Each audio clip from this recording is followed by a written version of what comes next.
Hi, I'm Linda Holmes. It's NPR's Book of the Day. Today, we're bringing you an episode of the Nerdette podcast from member station WBEZ Chicago. Each week, Nerdette host Greta Johnsen helps you unwind with fun conversations, inspiring ideas, and delightful recommendations. The podcast spends a lot of time talking about books. In fact, they have a monthly book club that encourages listeners to read along and contribute to the conversation.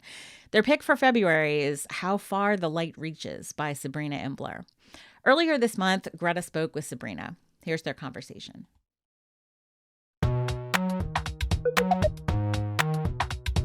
From WBEZ Chicago, I'm Greta Johnsen, and this is the Nerdette Book Club. It's just like a regular book club, except sometimes the author stops by. It is the month of February, and our book this month is Sabrina Imbler's lovely science reporting meets memoir called How Far the Light Reaches.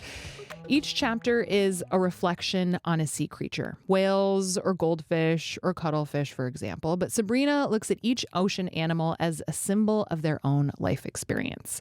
It's a book that's full of marvel and joy and honesty. When Sabrina isn't writing books, they're a staff writer at Defector, where they report on creatures. Sabrina, welcome to Nerdette. Thank you so much for having me, Greta, and thank you for that lovely introduction. Can I just say, I think creatures is like perhaps the most amazing beat I've ever heard of. I feel like the luckiest person in the world. Earlier today was just looking at footage of worms in swarms, like swarms and blobs of worms. Swarm worms. Yeah. That's so delightful. I love it. Okay, so I keep thinking of this book as like a science-y memoir, which I know isn't quite the right characterization either, but I just feel like you're doing such interesting things with this one. I would love to hear kind of how you characterize the approach that you've taken. Yeah, I mean, science-y memoir is a really, really good way of summarizing it. When I first sort of tried to sell the book, I really felt tied to the idea of calling it an essay collection. And when you submit your book to a lot of different editors, oftentimes editors will say no, and they'll explain why. Sure. And a lot of those responses were like, this isn't an essay collection. And I remember being very sad because I think I was really tied to that genre, but I think I really did approach it as sort of a memoir of my own experience, but also, I guess, portraits of the creatures that I write about. And I really wanted each piece, chapter, essay, whatever, in the book to sort of just have these two snippets from my life and snippets of the life of a sea creature to sort of see how each of these stories illuminated the other. It's a really interesting framing. It's deeply metaphorical. You're filling in a lot of gaps. The phrase I kept thinking of when I listened to it, which was also such a pleasure. You did a beautiful job with the audiobook. Oh my God, thank you. But yeah, the phrase that I kind of clumsily wrote down was that you're making connections to the natural world without assigning motivations. And it was really interesting to get to the acknowledgments of the book because you thank Hannah Seo for helping you, and you wrote, helping you see how far the metaphors could stretch without misrepresenting the science. And I was like, holy shit, that's exactly it. I just thought it was fascinating. And I would love to hear how you navigated that specific aspect of the book. Yeah, I mean, thank you for reading the acknowledgments. I really went ham on them. They were beautiful. Well, Hannah is my fact checker, and she is a brilliant science journalist who's currently working at the New York Times on the Well desk as a fellow. I guess, I always knew that I wanted to get the book fact-checked because most books are not fact-checked, which is really scary. But I knew that it was something that I wanted. And I also was really interested in working with someone who had, I guess, experience or interest in literary writing outside of just popular science. And Hannah, they're a poet, they're a writer, they're a science writer. It really felt like a partnership to work with them and to look at each individual essay and think about, well, here, you spelled this name wrong, or this is actually the temperature. Those are really easy things to fix. Right. But Hannah raised a lot of questions that were is this the most precise way to describe this? Or, is this, a blind spot in the metaphor or in the comparison? And I really, really appreciated having her eyes on each piece because I think it really pushed me to be as specific as I could with the metaphors, and to also, make it clear, like this is a point where the metaphor fails, like to step into the essay and say, like, for example, in one of the essays, which is about this predatory worm that lives underneath the sand, I talk about how the worm is an ambush predator and sort of lies in wait to ambush its prey. And the whole essay is sort of about my experience of sexual assault.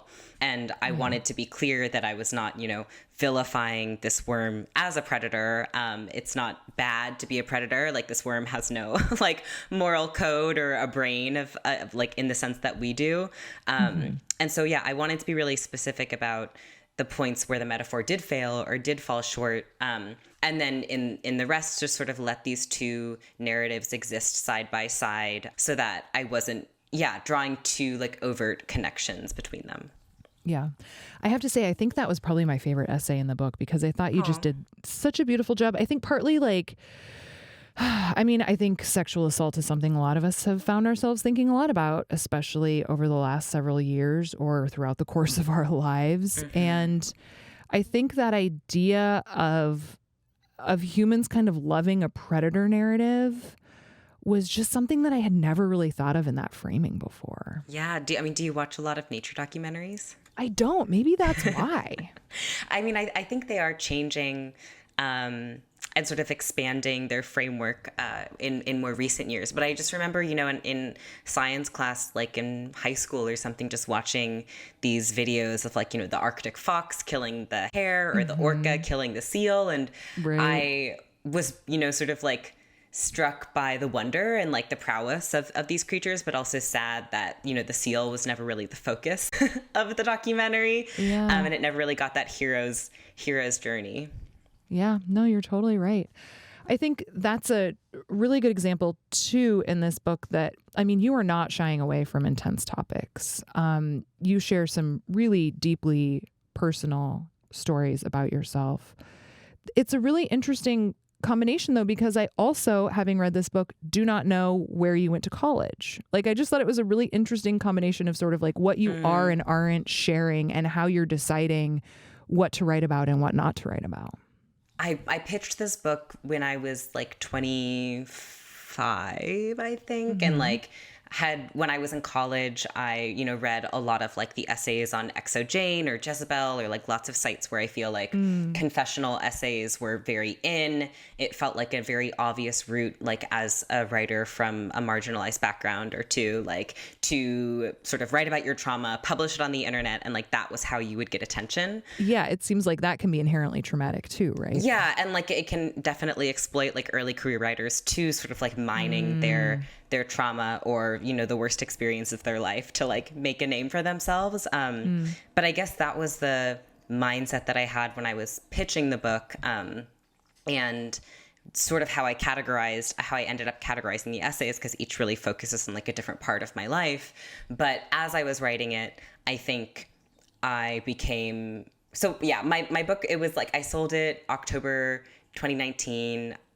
It was due August 2020. That didn't happen because of the pandemic. It took me like two more years, but I'm really grateful for that time because it really made me, as I was just growing up and continuing to be a person, like it really made me think what was important to include, what was essential, and also like what I could keep to myself. And I watched this really great lecture by this writer, Therese Marie Milo, who wrote this memoir, Heartberries, which is just a beautiful memoir, but includes a lot of scenes of trauma. And she was talking about how there isn't some kind of moral value that comes with sharing all of your trauma and like going as deep as you can possibly go. Like that won't necessarily make the essay better, make the work better, and like often comes at a cost to yourself.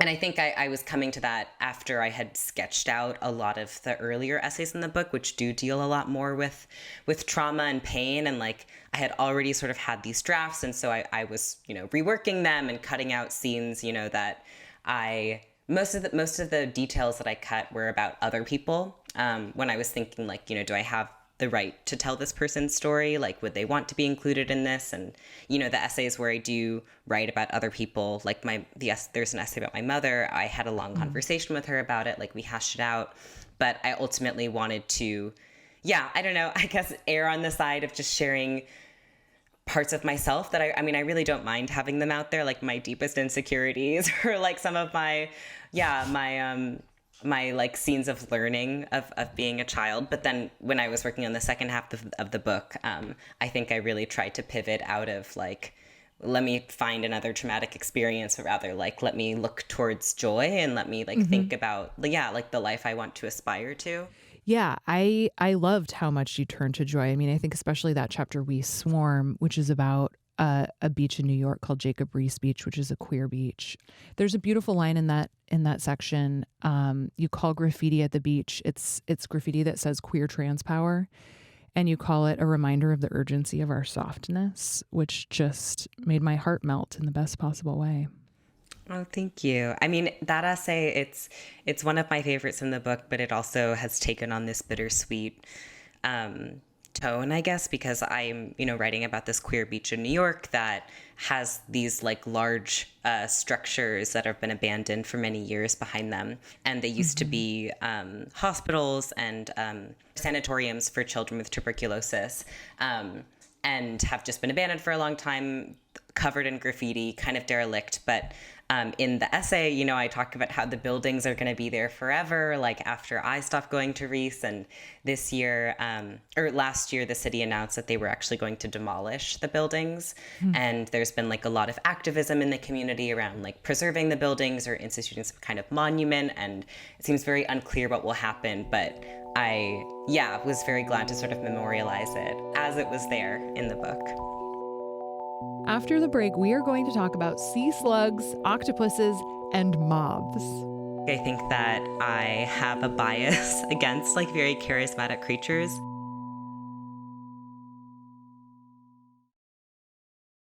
So it's interesting thinking about the framing of this book, because part of me feels like you could have done this with any other number of creatures, but I'm curious, like, why sea creatures particularly? That's a very good question. And sometimes I think like, if there is a multiverse, if there's like a version of myself that wrote this about bugs, right, or about like bacteria, the jungle or something, I don't know. Absolutely. I mean, I really feel like I have spent the past couple of years like really narrowed into the ocean, and I just feel like I have my head above water and I'm like looking towards land for the first time, and I'm like, bugs are incredible. But yeah, I mean, I have a lot of theories. I guess I grew up in California by this beach called Half Moon Bay, where whales would beach all the time. And, there are these beautiful tide pools that you can go to and just look inside and see anemones and crabs and all these beautiful oceanic creatures. And when I was growing up, I had really, really bad allergies to anything that was vaguely like photosynthesizing. So I would go on a hike and then I would just like have an asthma attack. So the sea was like I feel like it was the place where I could really appreciate nature, but also like be able to breathe and fair enough, not be congested. And then when I was a baby, my parents decorated my nursery to be under the sea themed. So like my first toy was Flounder, the fish from The Little Mermaid, and I had like a fishmobile.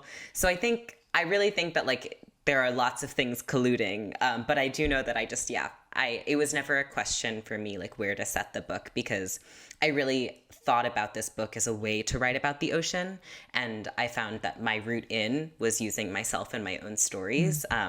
But I guess the genesis of the book was always started with the creatures. That's gorgeous. I don't know. I think too, when it comes to the ocean, obviously you're unpacking a lot of metaphors in this book, but there's so much with the sea. I mean, there's the light, which you talk about. There's also, the fact that it's salt water, and so much of our own bodies are comprised of salt. I think about the ebb and flow and the tides and the moon. I mean, there's just so much to it and so much we don't know about it, which, how ripe to be able to do any number of things with it then, Yeah, I mean, I think that's part of why so much of the book is set in the deep sea, which is definitely the most mysterious and unknown part of the sea. And yet still, like, I don't know, I guess when I read about it in like the news or in magazines, it's always framed as this like alien, bizarre place with all these creatures that are like ghoulish or scary. You know, there's like that trope of like, you'll never guess, like they found this fish at the bottom of the ocean, and it's like showing you this fish that is meant to live like thousands of feet below the surface of the water under very different pressures, but it's like on a boat and it's just bloated and it looks weird and it's like very gelatinous. It just doesn't look right. And just in reporting this book, I really feel like I gained just a deep appreciation of how much kinship I felt with these creatures that lived at the bottom of the ocean. However strange they might seem, however like differently they get their nutrients, right? Like so many creatures in the deep ocean rely on chemicals as opposed to the sun because there really isn't much photosynthesizing happening. Well, there isn't any photosynthesizing happening, but anything that does photosynthesize sort of drifts to the bottom of the sea in these flakes of decaying flesh or poop called marine snow. And like, that's not the most efficient way to get nutrients. So a lot of creatures have evolutionarily innovated to, you know, rely on bacteria or other things. But I really related to the ways, I guess, that people can spurn this way of living, you know, in the dark depths, like living on the scraps of sun-touched society. I really felt like, you know, we were putting this kind of judgment on this other way of living that is like just as wondrous as our own and something that is just fundamentally like unknowable to us. And I found that really sacred. And it reminded me a lot of the ways in which people in the past have talked about like queer spaces and queer communities. And so it felt like a really obvious place to look. Yeah, I was going to say it also just reminds me of like a celebration of weirdness too. Yes. Not to take away from the queerness specifically, but I think there's also just sort of like a way of life we can't possibly imagine. Like what a fucking delight, you know? Absolutely. Yeah. So of the essays of the book, which was the first one that you wrote? The first essay was the one about the deep sea octopus. Cool. Called Granulidini boreopacifica, which I learned how to pronounce for the audiobook. But I learned about this octopus when I had a second job where I was writing aggregative content for an ocean nonprofit. So I'd write like very short stories that were like, you'll never guess where this seal was found. And it was like this farm because it walked there. Or like this sea slug looks like a feather boa. Not very good content, but I just learned a lot about different sea creatures in that job. Yeah. And I encountered this story of this deep sea octopus, Granulidini boreopacifica, who was found to brood her eggs for 4.5 years. And as an octopus, female octopuses brood their eggs in the last part of their life, which means they sit on them. They sort of oxygenate the eggs with their arms. They keep them clean. And while they're sitting on their eggs to protect them from predators, they just can't move and they can't eat. And so this female octopus sat on her eggs for 4.5 years without eating, which is like, I was stupefied by that. I had never thought that a creature could last that long without eating, but also a creature with like such a strange but like keen intellect as an octopus. And I just thought about what was going through her mind, like what she was seeing, like what that experience was like for her. And over the years, I realized that the part of the reason I was so fixated on this octopus was that she reminded me of my own relationship with my mother and my own relationship with disordered eating. And so that was sort of the first time in my mind that I guess the structure of the book clicked, where I was like, these two stories make sense to me together. And I think that they teach me, like the octopus teaches me something about myself, and like to juxtapose them isn't just to sort of show the similarity, but to like, unfold a deeper meaning. That's so cool. Did you end up trying to write any that just didn't end up working? Absolutely. I scrapped 2 essays that I thought would be in the book, and one of them was directly inspired by my job writing aggregative content. Cool. I wrote this one story that was called "The Sea Slug Looks Just Like Guy Fieri," and it was about a sea slug, Genalis fuscus, which is like sort of this translucent white sea slug with like little yellow tips on its sort of like protrusions on its back. Guy Fieri hair. Yeah, it was like frosted tips. Yep. The sea slug looks like Guy Fieri. And so I was like, in this essay, I'm going to talk about, attention on the internet and like what it means to be misunderstood and like why Guy Fieri's like a queer ally. And then I tried to write it, and it was a fun idea, but I don't think there was really much substance that I could draw from it. Yeah. Yeah. So what's it been like to connect with readers since the book has come out? It's been really special. I mean, this book has really been marinating in my mind since 2017, and I have worked on it alongside like many full-time jobs and also like a layoff, and I just feel like it was, maybe some people like writing books. This was like so hard, so hard to do, and felt oftentimes like, why am I doing this? Like, is anyone asking for this book? And it was, I think, especially hard during the pandemic when there were just so many other incredibly important things going on. And I found myself like very disconnected from the work and trying to remember why I cared about it. But just hearing from people who have read the book and like it has touched a part of them, or, you know, has made them think about something in their life, or even like turn towards the natural world or the sea, you know, to find some kind of connection. I don't know. I just feel really grateful. I mean, that's amazing. Yeah.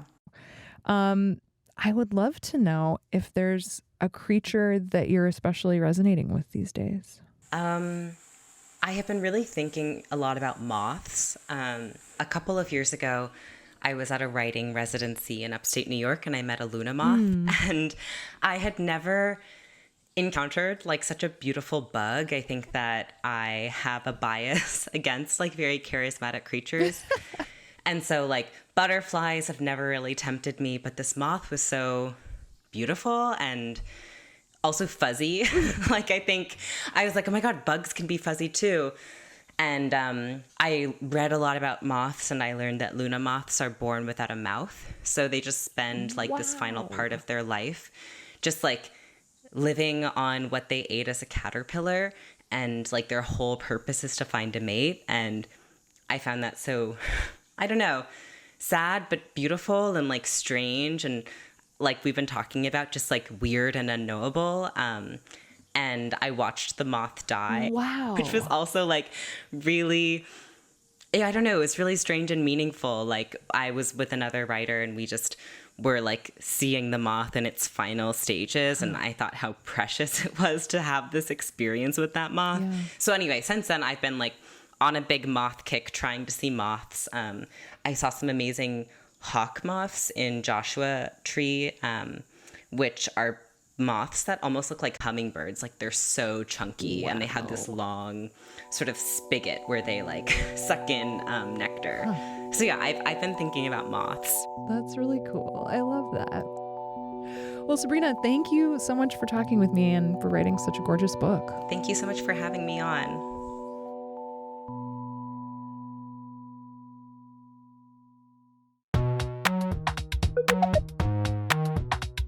Thank you, as always, for listening along. Now is the time, of course, for you to read this book, or you could do what I did and listen to it. Sabrina's narration is gorgeous. Either way, we would love to hear what you think of it. You can send a voice memo with your thoughts to nerdettepodcast@gmail.com. One fun question you could answer is what sea creature you most identify with. Send us your voice memo before we tape on Friday, February 24th, and then you can listen to our discussion of the book on the last Tuesday of the month. Also, you probably already know this, but we did announce our March book club pick already, so you can get a little head start. It is Rebecca Mackay's new novel, I Have Some Questions for You, and it comes out in just a couple weeks, so now would be a great time to get on your library hold lists and do your pre-order stuff, y'all. Nerdette is produced by me, along with the fabulous Anna Bauman, and the delightful Brendan Banaszak is our executive producer. That was an episode of Nerdette from WBEZ Chicago. You can find new episodes of the show every Friday. And on February 28th, the Nerdette Book Club will be talking about how far the light reaches. Listen and subscribe.